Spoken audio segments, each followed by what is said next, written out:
యెషయా గ్రంథం 31వ అధ్యాయము 1వ వచనం.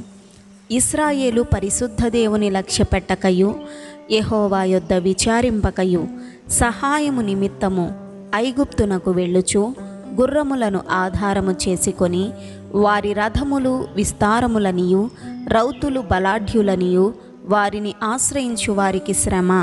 2వ వచనం. అయినను ఆయనయు బుద్ధిమంతుడుగా ఉన్నాడు, మాట తప్పక దుష్టుల ఇంటి వారి మీదను కీడు చేయు వారికి తోడ్పడు వారి మీదను ఆయన లేచును. 3వ వచనం. ఐగుప్తీయులు మనుష్యులే గాని దేవుడు కారు. ఐగుప్తీయుల గుర్రములు మాంసమయములే కాని ఆత్మ కావు.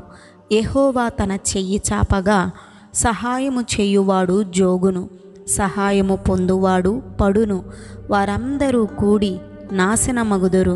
4వ వచనం. యెహోవా నాకిలాగు సెలవిచ్చియున్నాడు, తప్పించుటకై గొర్రెల కాపరుల సమూహము కూడిరాగా సింహము కొదమ సింహము వారి శబ్దమునకు భయపడకయు వారి కేకలకు అధైర్యపడకయు తనకు దొరికిన దాని మీద గర్జించునట్లు సైన్యములకధిపతియగు యెహోవా యుద్ధము చేయుటకై సియోను పర్వతము మీదికిని దాని కొండ మీదికిని దిగివచ్చును. 5వ వచనం.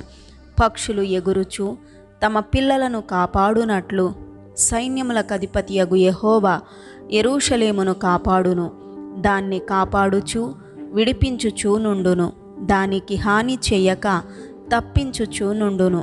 6వ వచనం. ఇశ్రాయేలీయులారా, మీరు ఎవని మీద విశేషముగా తిరుగుబాటు చేసితిరో ఆయన వైపు తిరుగుడి. 7వ వచనం.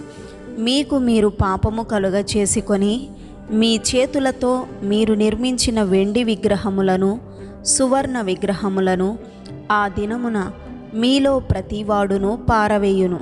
8వ వచనం. నరునిది కాని ఖడ్గము వలన అశూరియులు కూలుదురు, మనుష్యునిది కాని కత్తి పాలగుదురు, ఖడ్గమెదుట నుండి వారు పారిపోవుదురు. 9వ వచనం. వారి పడుచు వారు దాసులగుదురు, భీతి చేత వారి ఆశ్రయదుర్గము సమసిపోవును, వారి అధిపతులు ధ్వజమును చూచి భీతి నొంది వెనుకదీయుదురని యెహోవా సెలవిచ్చుచున్నాడు. సియోనులో ఆయన అగ్నియు యెరూషలేములో ఆయన కొలిమియు ఉన్నవి. ఆమెన్.